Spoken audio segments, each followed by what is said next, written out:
So barado na ito kaya tinanggal na. So wala siyang laman ngayon. Kaya naman nung testingin ay gumanda na yung kanyang performance. So paandarin ko ito mga idol. Testingin natin at pero nagamit ko na kahapon ito, maganda na siyang gamitin. Medyo tumahimik pati yung makina kasi bago na nga yung ating cylinder block ito.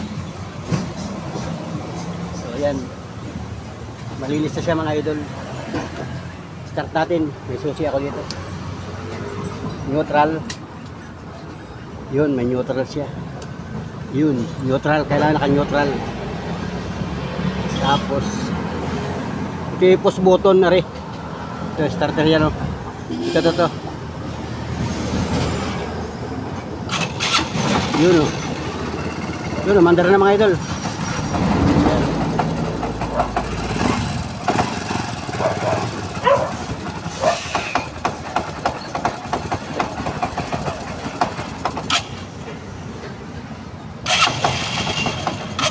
Pagka ito CBM malamig ang makina, ganyan ang under niya. Dito may gasolina, sinalina ko kahapon ng gasolina ito.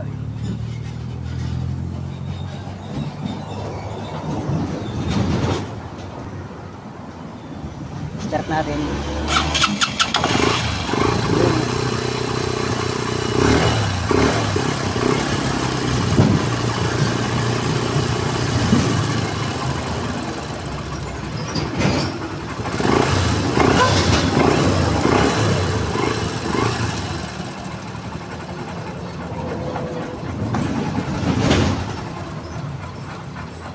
Gumanda pati ang kanyang minor mga idol.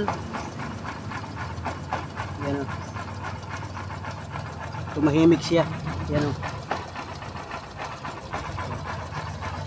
Maganda na ang under niya o.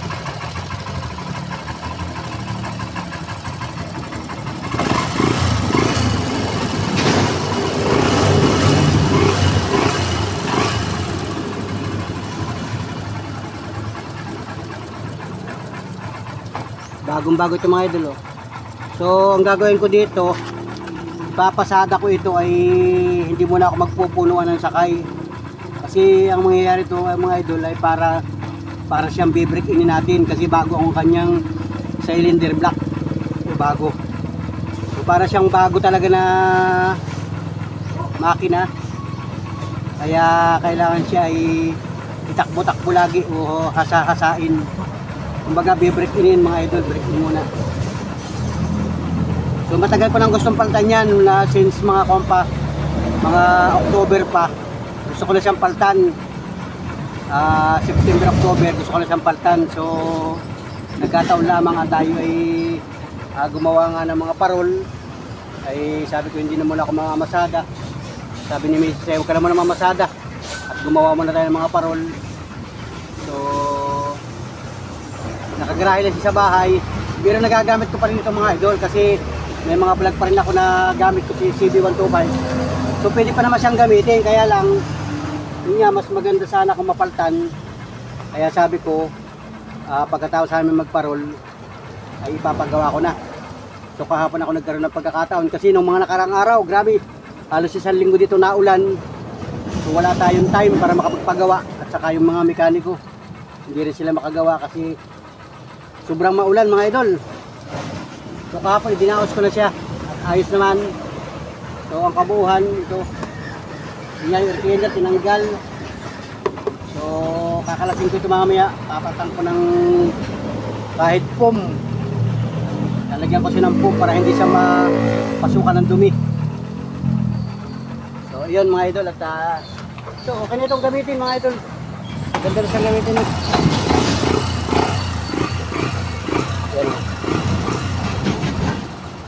Pwede na ulit tayong mamasada ng tuloy-tuloy. So meron pa ako ipapagawa dito mga idol. Yung kadena ko ay may problema na rin yung kadena natin. Papalitan ko yan ng kadena saka sprocket. Baka mamayang tanghali pagka may pagkakataon. So ang gulong naman natin okay pa. Makapal pa ang mga gulong natin. Yan. At yun yan, minsan na inakasakay ko yung sa nating idol, si Efren Padua. na bumisita rito sa Lopez, Quezon, na tiyumpo ko isang araw, ako na masada. Ay, may pinuntahan pala ako sa bayan. Gamit ko si CB125 natin, natiyumpuan ako dun sa bayan at nagpatid sa akin niya sa Barangay Bakungan. Ay umahon kami dun sa itaas, sa may itaas ng Bakungan, sa may tower. Ay nahagpos yung ating kadena, mga idol. Pero yun nga, wala naman tayong pasahero. Kumbaga siya lang ang sakay ko. Ay naihatid ko naman siya ron sa Bakungan. At yun, simpo naman kumbaga napadaan ako doon sa bayan, ay nag-aabang siya, papunta siya ng Bakungan, galing daw siya sa Maynila, sa Pateros o sa Taguig. So shout out sa iyo kababayan, mga Panood friends, at nagkita ulit tayo dito sa Lopez, Quezon. At may bigay siya sa akin na busina. Hindi ko pa makikabit yung busina kasi nga ay busy pa tayo pagpapagawa na ring motor. So sa mga susunod na araw, ikakabit ko yung busina. Ibigay sa akin busina si Idol Efren. Hindi ay mga ginamit niya rin sa kanyang tricycle. Kasi nagka-tricycle din siya dyan sa may lungsod ng Taguig. Yun, usara dyan yung mga pop-up boys, yung mga ang busina ay pop-pop-pop-pop-pop-pop. Magaganda mga busina. Pambira po kayo mga idol. At yung dati niyang ginagamit na busina, ibinigay niya sa atin. Kumbaga, bigay na. At nandito sa bahay. Nandito sa kubo-kubo natin, tinabi ko lang muna. At tinistingan namin dito ay maliit yung wire natin. Kailangan pala yung malaki. Kasi malakas ang pwersa nung busina niya. So sa mga susunod na araw, pagka may pagkakataon, i-install ko dito yun para makita rin niya, marinig din niya yung tunog nun. Kasi ang busina natin ay simpleng busina lang ang ginagamit natin. Gumagana naman ito, kaya lang ay di yung simpleng busina lang mga idol. Subukan natin yung busina natin.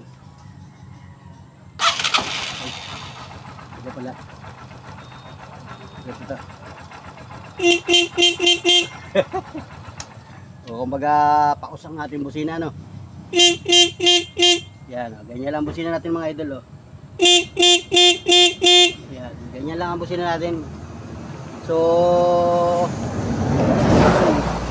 at pagka na-install ko yung bagong bigay niya sa akin, kakaibang tunog nun. Mas maganda ang tunog nun, parang busina ng barko. Busina ng train. Malakasin mga idol. Tinabi ko muna mga idol. At sa mga susunod na araw, ikakabit ko ito yun. Kailangan lang ay babaguhan ko ng linya. O kailangan mas malaki ang wire. Kasi ay malakas nga ang pwersa ng businang yun. So tingnan natin mga idol. So muli ay maraming salamat kay Boss Efren, kay Idol Efren, na isa nating masugid na viewers at taga rito sa Lopez, Quezon, na dyan na naninirahan sa Taguig o so dyan na siya naninirahan sa Taguig. At siyempre shoutout sa kanyang asawa, kay Madam Iday. Yan, shoutout po sa inyo. Merry Christmas sa mga kababayan natin dyan sa Taguig, yung mga Panood friends natin dyan.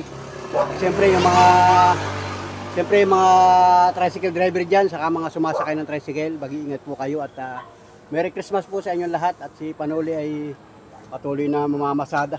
Namamasada rin ako ng tricycle dito sa Lopez mga idol. Pagka minsan ay nagbablog tayo. Ayan. At tayo nga ay natutong mag-vlog, ay di sinasamahan ko na ng pagbablog yung aking pamamasada ng tricycle. So salamat po sa inyo.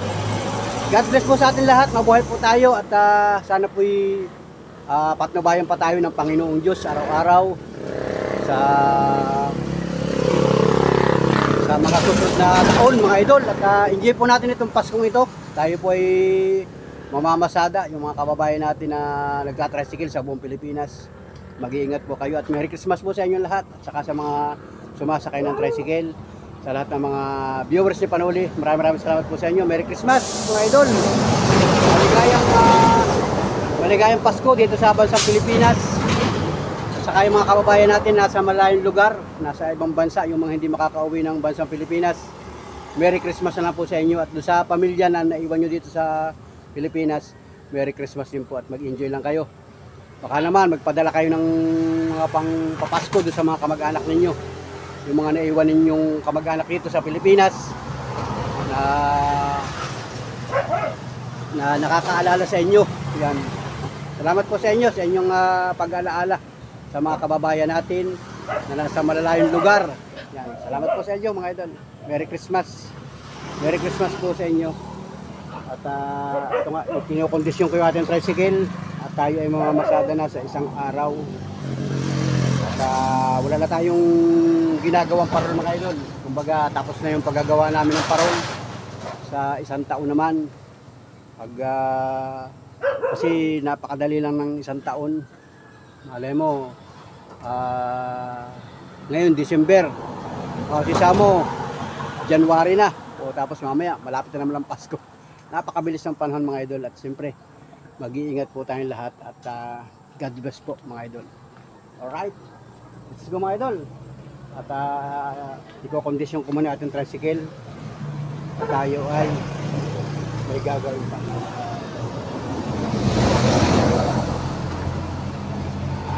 Maghahanap pala ako ng PUM at akin itong papalitan ng air cleaner mga idol. So ito guys, at pinalas ko yung sa may air cleaner, yung itong air cleaner ng ating CB125. So ito, tinaggal na itong, so inalis na ito mga idol. Yan, tinaggal ko na ng tuluyan kasi ito barado na. So sinira ko na yung karton dito. At ngayon ilalagyan ko yan ng pisnit. Mas maganda sana ilagay dito, pwedeng foam kung meron kayong foam na bago.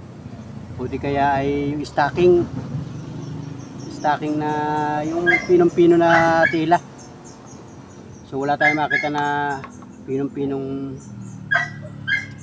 tila. So ang gagawin natin ay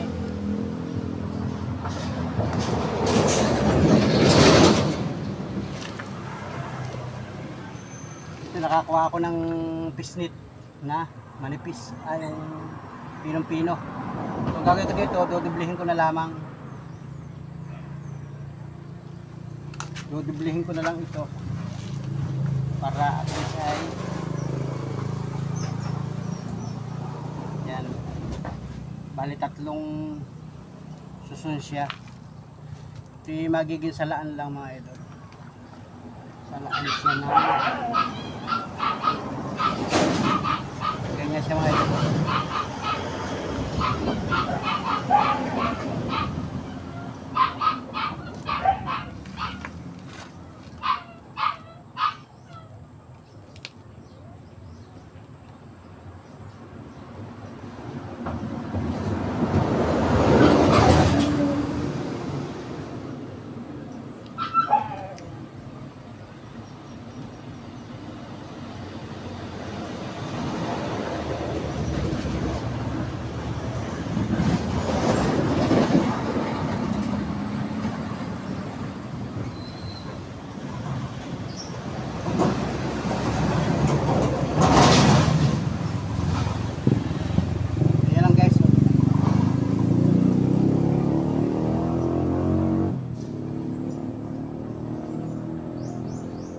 Papasok ko ito doble.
kailangan pala siya isakto lang.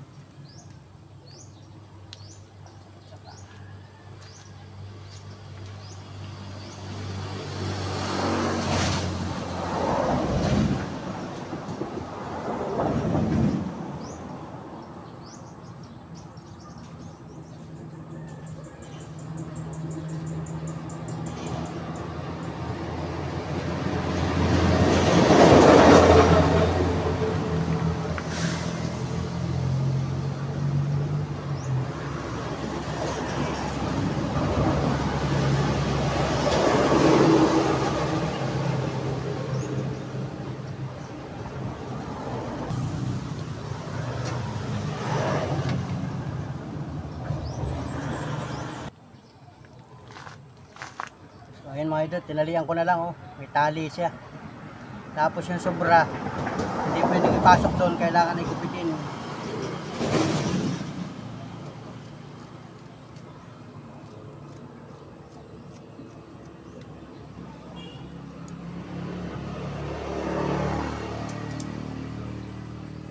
Ayun.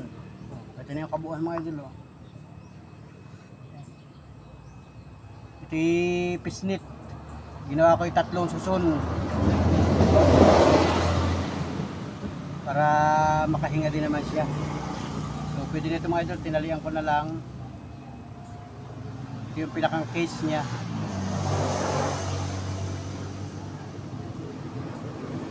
Napasok ko na ulit dito mga idol.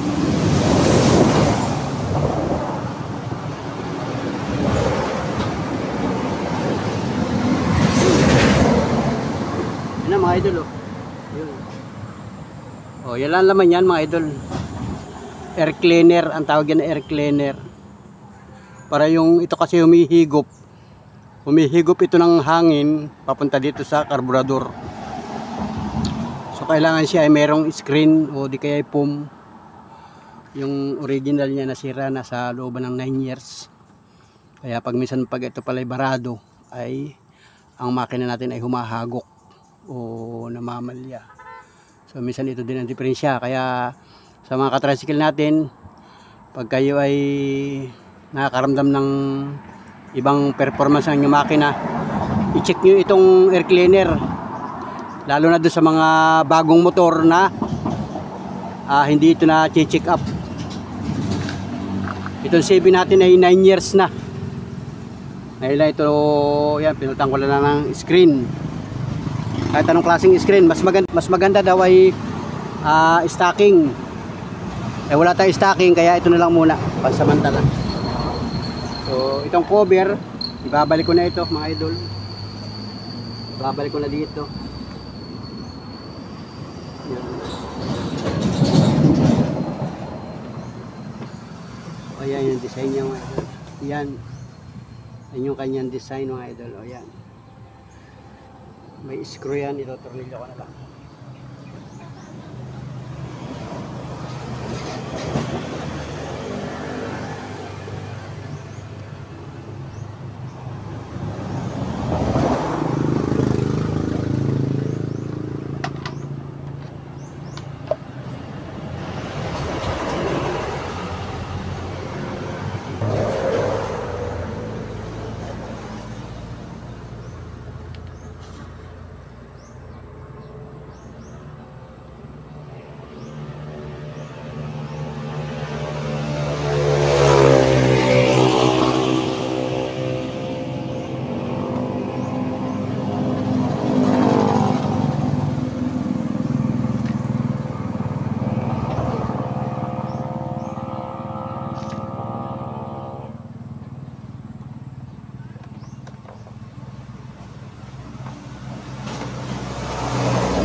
Yun, okay na mga idol.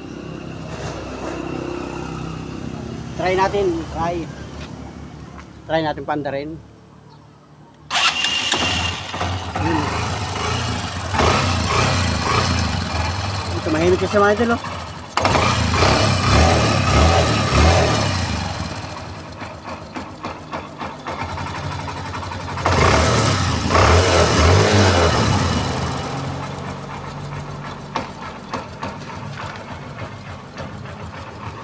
Okay na siya mga idol.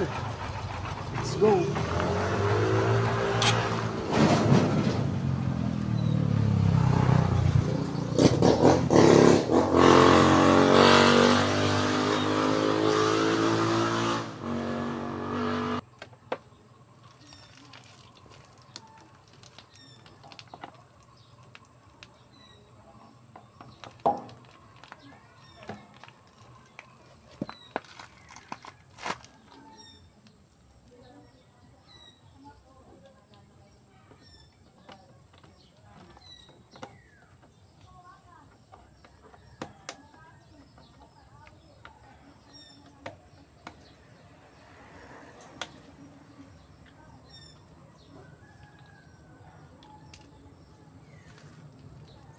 Okay na mga idol, okay na.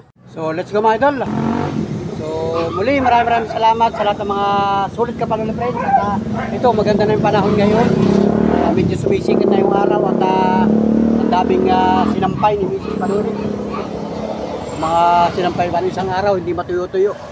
Pinilit ko ilabas ngayon kasi ay nagpakita yung haring araw ngayong umaga ng Sabado. So let's go mga idol at sana po yung subaybayan pa ninyo yung aking mga vlog hanggang sa mga susunod na vlog natin. At iba-vlog ko naman yung ating tricycle, yung ating pampasada at ikinokondisyon ko lang yan mga idol at tayo ay mamamasada na uli ng tricycle. So mamaya may papagawa pa uli ako sa aking tricycle at iba-vlog ko rin yung mga nagagawa ko doon sa aking tricycle para naman yung ibang katuda natin mga ka-tricycle ay ma-update sa akin sa mga nagiging problema ng isang tricycle.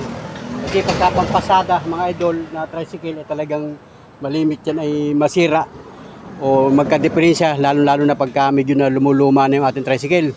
So kahapon nga ay doon sa mekaniko na aking kakilala ay talagang dami nagpapagawa, kahit mga scooter, kahit mga tricycle, yung mga makina may mga problema. So talagang kailangan ay may panggastos kasi pagka wala kang panggastos o maintenance na madudukot mo na pang maintenance sa mga ganyang problema ng tricycle ay talagang mahihirapan ka mga idol. Kaya kahit isang magta-tricycle ay talagang nahihirapan ding magpagawa ng tricycle lalo na pagka sarili at saka yung minsan ang lalabasan. So yun, kaya talagang ako isang tricycle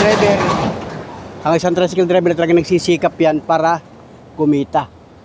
So pagka nagka-problema yung tricycle na ginagamit niya ay doon napipinding yung kanyang paghahanap buhay. So ito naman ay sarili naman natin ito, kaya kahit nakagarahe lang siya dyan o bihira tayo mamasada ay meron tayong nahuhugot mga idol. Siyempre sa tulong ninyo, sa tulong ng ating mga minamahal na viewers, kasi tayo nagbablog mga idol, hindi tayo kumikita ng konti, kaya naman kahit yung ating tricycle ay nakaparada lamang, hindi katulad dati nung hindi pa ako nagbablog na talagang hataw ako sa pamamasada.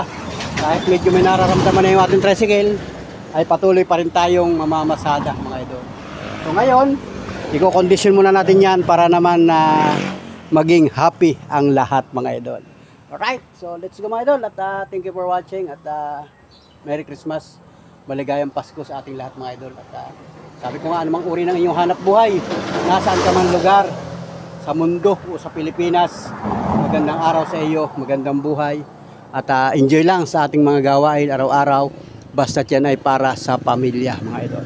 So salamat na marami sa inyo, thank you for watching, bye bye, God bless. Alright, let's go mga idol, Merry Christmas. Wow.